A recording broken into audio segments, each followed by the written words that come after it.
संघर्ष टाइम्स, समस्या जनतेची, साथ आमची। कर्जत शहरातील महावीर पेठ येथील बँक ऑफ इंडिया शाखेला रविवार 7 सप्टेंबर रोजी सकाळी 6 वाजेच्या सुमारास अचानक आग लागली। या आगीत 3 कॉम्प्युटर, एक प्रिंटर, सर्व्हरचं साहित्य तसेच काही टेबल जळून खाक झाले। लॉकर रूममधील महत्त्वाची कागदपत्रे सुरक्षित राहिली असली तरी काही कागदपत्रांची यादी जळाल्याचं समजते। आगीची माहिती मिळताच बँकेचे व्यवस्थापक गजेंद्र घाडगे आणि इतर कर्मचारी घटनास्थळी दाखल झाले आणि तातडीने नगर परिषदेच्या अग्निशामक दलाला कळवण्यात आलं। काही मिनिटातच फायर ब्रिगेडचा बंब पोहोचून आग आटोक्यात आणली। वेळीच खबरदारी घेतल्याने मोठा अनर्थ टळला।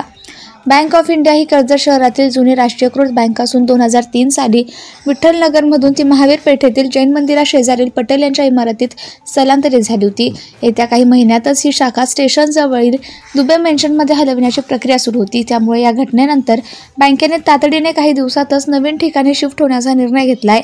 याआधीही कर्जत शहरातील कपालेश्वर मंदिराजवळील रायगड जिल्हा मध्यवर्ती बँक शाखेला आग लागल्याची घटना घडली होती। त्यामुळे शहरातील सर्व बँकांचं फायर ऑडिट नगरपालिकेकडून झालंय का असा प्रश्न उपस्थित होत आहे। नागरिकांकडून आता शहरातील सर्व बँकांचं फायर ऑडिट तातडीने करण्याची मागणी होतीये।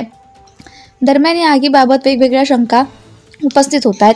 इन्शुरन्सचा लाभ घेण्यासाठी किंवा इतर अनियमितता लपवण्यासाठी आग लावली गेली का अशी चर्चा शहरात रंगू लागली आहे। त्यामुळे पोलीस तपासाची दिशा महत्त्वाची ठरणार आहे।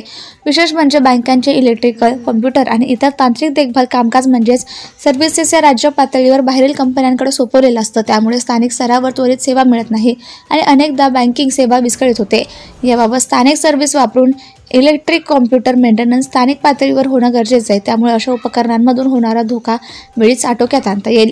संघर्ष टाइम्सकरिता कैलास मामले, कर्जत, रायगड।